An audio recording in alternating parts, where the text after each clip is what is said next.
महाभारत केवल युद्ध की कथा नहीं है, वह कर्म और दंड का जीवन शास्त्र है। दुर्योधन ने सभा में एक अबला स्त्री की ओर संकेत कर अपनी जंगा ठोकी थी, तो उसी जंगा को युद्ध भूमि में तोड़ दिया गया। दुशासन ने अपनी छाती ठोकी थी, तो उसकी छाती को चीर कर उसका अंत किया गया। यह संयोग नहीं था, यह न्याय था। मित्रों, क्या आपको पता है, महारथी कर्ण ने एक असहाय स्त्री के अपमान का न केवल समर्थन किया, बल्कि उसे धर्मसम्मत ठहराने का प्रयास किया। उसके बदले श्री कृष्ण ने उसे उसी असहाय अवस्था में मरने दिया। रथ धसा हुआ, अस्त्र निष्क्रिय और सहायता के सभी मार्ग बंद किया, क्योंकि जो स्त्री की असहायता पर हंसता है वह दया का अधिकारी नहीं होता। भीष्म पितामह ने प्रतिज्ञा की, आड़ में अन्याय को मौन स्वीकृति दी।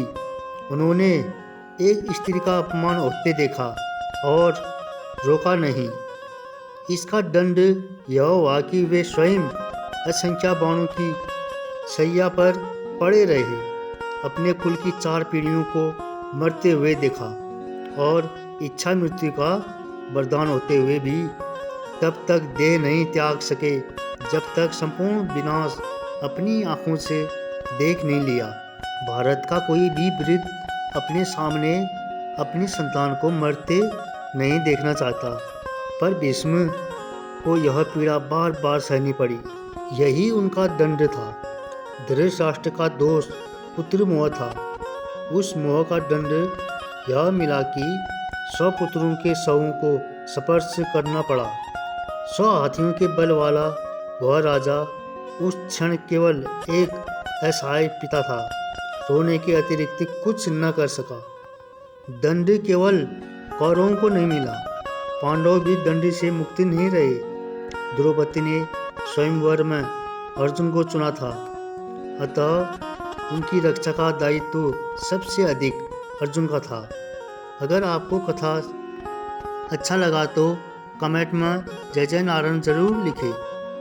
पर जब सभा में द्रौपदी का अपमान हो रहा था, अर्जुन मौन रहे। उस मौन का दंड सबसे कठोर था। अर्जुन पितामह भीष्म से अत्यधिक प्रेम करते थे, पर श्री कृष्ण ने उसी अर्जुन के हाथों भीष्म को सरसैया पर पहुंचाया। अर्जुन रोते रहे पर बाण चलाते रहे। सोचिए, क्या अपने ही हाथों अपने अभिभावकों को, भाइयों और गुरुजनों का वध करने की ग्लानि कभी अर्जुन को छोड़ पाई होगी? नहीं, वह पीड़ा जीवन भर उनके साथ रही। यही उनका दंड था।